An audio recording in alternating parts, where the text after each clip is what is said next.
पायल एक गरीब लड़की थी। वो अपनी बूढ़ी दादी के साथ रहती थी। पायल के माता पिता बचपन में ही उसे छोड़कर भगवान के पास चले गए थे। तब से वो अपनी दादी के साथ रहती थी। ऐसे ही एक सुबह पायल घर के बाहर अपने कुछ गांव के दोस्तों के साथ खेल रही थी। तभी उसकी दादी गुस्से में डंडा लेकर पायल को ढूंढते हुए जाती है और बोलती है, कहाँ गई है ये लड़की? एक बार अगर मुझे मिल जाए तो अच्छे से खबर लूंगी इसकी। घर में सारा काम पड़ा हुआ है और एक ये है कि दिन भर इसे खेल के अलावा कुछ और सूझता ही नहीं। दादी का डंडा देखकर पायल बहुत तेजी से भागते हुए घर आ जाती है और घर आकर सारा काम खत्म कर देती है।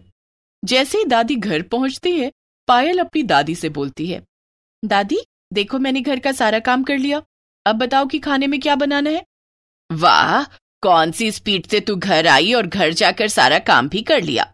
क्या बात है, जिस तरह से तेरी जुबान चलती है ना लंबी लंबी, वैसे ही मुझे बेवकूफ बनाने में तेरा दिमाग चलता है। अरे नहीं नहीं दादी, ऐसी कोई बात नहीं है, बस वो थोड़ा सा खेल कूद में तो हो जाता है ना। आपने भी तो बचपन में बहुत सारे खेल खेले ही होंगे दादी। हाँ क्यों नहीं, मेरा बचपन तेरे बचपन से बहुत अलग था। हम तो अपनी दादी के सामने आंखों में आंखें डालकर बात तक नहीं करते थे, और एक तुम हो। आजकल के बच्चों को क्या ही समझाए कोई। अरे दादी वो सब छोड़ो, बताओ खाने में क्या बनाना है। तेरा जो दिल करता है वो बना ले, लेकिन अच्छा बनाना, दोबारा मुझे शिकायत का मौका मत दियो। ऐसे ही अगले दिन पायल की दादी की तबीयत खराब हो जाती है। तभी पायल दादी से बोलती है, अरे दादी आपकी तो तबीयत खराब हो गई है, आप आराम करो, मैं अभी आपके लिए दवाई लेकर आती हूँ। दवाई कहाँ से लाएगी तू? तेरे पास पैसे हैं क्या? हाँ दादी, पिछले हफ्ते आपने जो मुझे पैसे दिए थे ना, वो पैसे मैंने बचा कर रखे हैं, उन्हीं पैसों से मैं आपके लिए दवाई लेकर आती हूँ। अरे पर वो पैसे मैंने तुझे चॉकलेट खाने के लिए दिए हैं, रहने दे, उन पैसों को संभाल कर रख दे। जब तुझे चॉकलेट खाना होगा तब तू चॉकलेट खरीद कर खा लियो। अरे दादी, आपसे बढ़कर मेरे लिए चॉकलेट नहीं है, आप ठीक हो जाओगी तो मुझे बहुत सारे चॉकलेट दिला दोगी। दादी की बिगड़ती तबीयत को देखते हुए पायल पास के ही मेडिकल स्टोर पर जाती है और वहां से दादी के लिए दवाई ले आती है। ऐसे ही कुछ दिन बीत जाते हैं। दादी की तबीयत में कोई सुधार नहीं था। घर की बुरी हालत को देखते हुए पायल अपनी दादी से बोलती है, दादी मैंने क्या सोचा है कि मैं अपने लिए कोई काम देख लूं, क्योंकि अब ना तो घर में राशन है और ना ही आपकी दवाई लाने के लिए पैसे। अरे बेटा, पर अभी तो तू बहुत छोटी है, क्या काम मिलेगा तुझे, और इतनी सी उम्र में अकेले कैसे संभालेगी ये सब। अरे दादी मैं इतनी भी छोटी नहीं हूँ, 15 साल की उम्र है मेरी, सही और गलत की परख है मेरे अंदर, और वैसे भी इस घर में सिर्फ और सिर्फ हम दोनों रहते हैं, तो किसी न किसी को तो काम करना ही पड़ेगा। और आपकी तबीयत बहुत खराब है, आप तो काम कर नहीं सकती, इसीलिए मुझे ही तो करना पड़ेगा ना ये सब। बहुत समझदार हो गई है मेरी बेटी, चल ठीक है, जो भी काम करना सोच समझ कर करना। बेचारी पायल 15 साल की उम्र में अपने लिए काम ढूंढने लगती है, लेकिन उसे कहीं भी काम नहीं मिलता। हर कोई उसकी कम उम्र को देखकर उसे काम देने से मना कर देता। पायल को कुछ भी समझ में नहीं आ रहा था कि वो क्या करे। ऐसे ही पायल एक बड़ी सी हवेली में झाड़ू पोछा का काम करने के लिए जाती है। वहां की मालकिन पायल को देखती है और कहती है, वैसे तो तू बहुत छोटी है, मुझे नहीं लगता कि तू घर का कोई काम कर सकती है। तेरी उम्र देखकर मैं इतना अंदाजा लगा सकती हूँ कि तू घर का कोई काम नहीं कर पाएगी। नहीं नहीं मालकिन, भले ही मेरी उम्र कम हो, लेकिन घर का सारा काम आता है मुझे, झाड़ू पोछा, बर्तन, कपड़े, खाना बनाना सब आता है। अच्छा, तो इसका मतलब ये है कि तू सारा दिन यही करती है, तभी तुझे ये सब आता है। अरे इस उम्र में तो तुझे पढ़ाई लिखाई करना चाहिए, और एक तू है कि। मालकिन, गरीबी ना सब कुछ करवा देती है। मेरा इस दुनिया में मेरी दादी के अलावा कोई नहीं है, और अब मेरी दादी बीमार रहती है, इसीलिए घर चलाने के लिए मुझे ही कुछ न कुछ करना पड़ेगा। अच्छा एक काम कर, रसोई में जा और मेरे लिए बढ़िया सी एक कप चाय बना कर ला। अगर मुझे तेरे हाथ की चाय पसंद आ गई तो मैं तुझे काम पर रख लूंगी। पायल अपनी मालकिन के लिए बहुत ही बढ़िया सी चाय बनाकर लाती है और चाय देती है। चाय पीने के बाद मालकिन पायल को काम पर रख लेती है। ऐसे ही अब अगले दिन से पायल काम पर जाना शुरू कर देती है।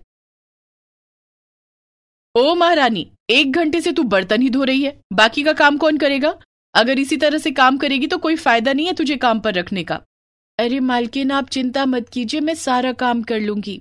हाँ, वो तो अच्छे से दिख रहा है मुझे। जिस तरह से तू हाथ चला रही है, ये देखकर मुझे नहीं लगता कि शाम तक तेरा काम खत्म हो पाएगा। अरे हमारे घर के कुछ रूल हैं, सुबह का काम 10 बजे तक खत्म हो जाना चाहिए, और एक तू है कि अभी तक बर्तन ही धो रही है। बेचारी पायल इतने बड़े घर में अकेले ही सारा काम कर रही थी। ऐसे ही शाम को सारा काम निपटाने के बाद पायल अपनी मालकिन से कहती है, मालकिन, सारा काम हो चुका है, आप मुझे आज के पैसे दे दीजिए, मुझे अपनी दादी के लिए दवाई लेनी है। ठीक है, मैं तुझे पैसे दे रही हूँ, लेकिन कल से काम पर मत आना।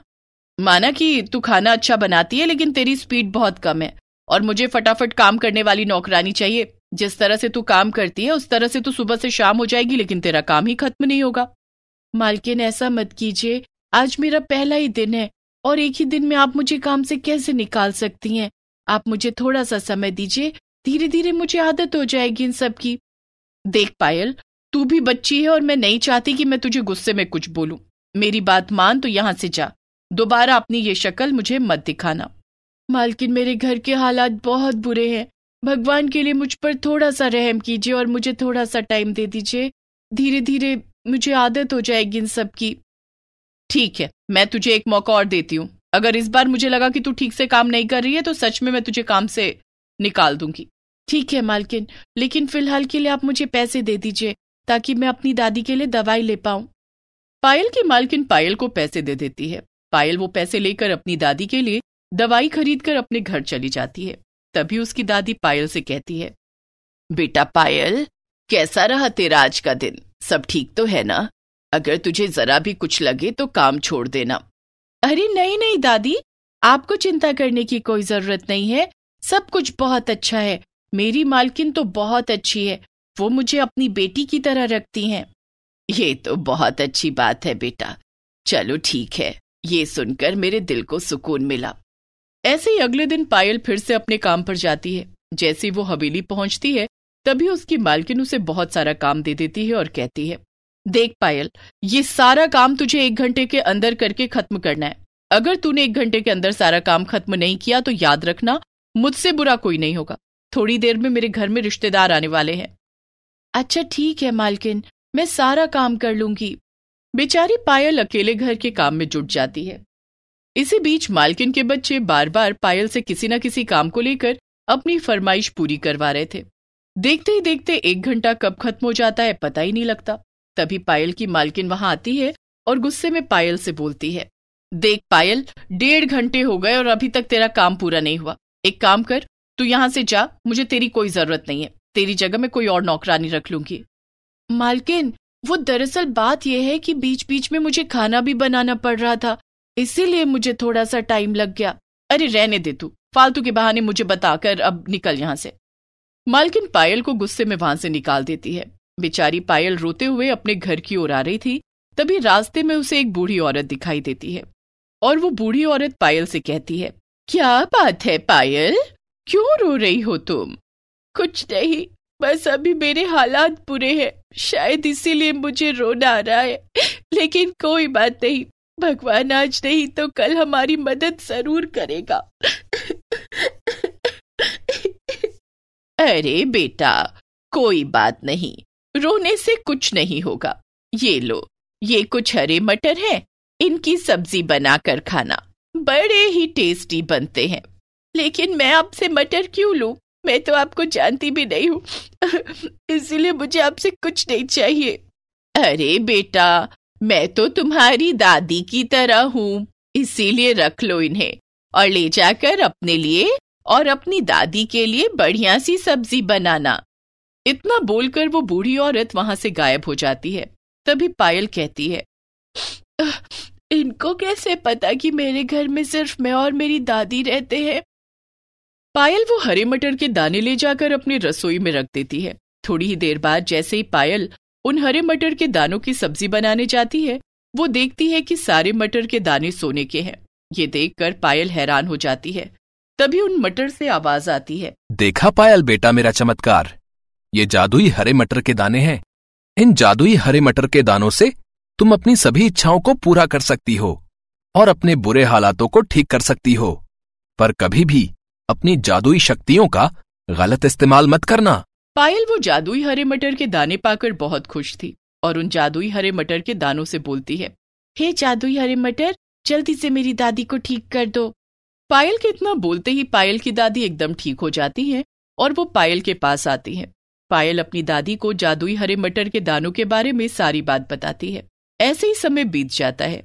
देखते ही देखते पायल और उसकी दादी दोनों जादुई हरे मटर के दानों की मदद से बहुत अमीर हो जाती हैं और अपनी सभी इच्छाओं को पूरा करती हैं।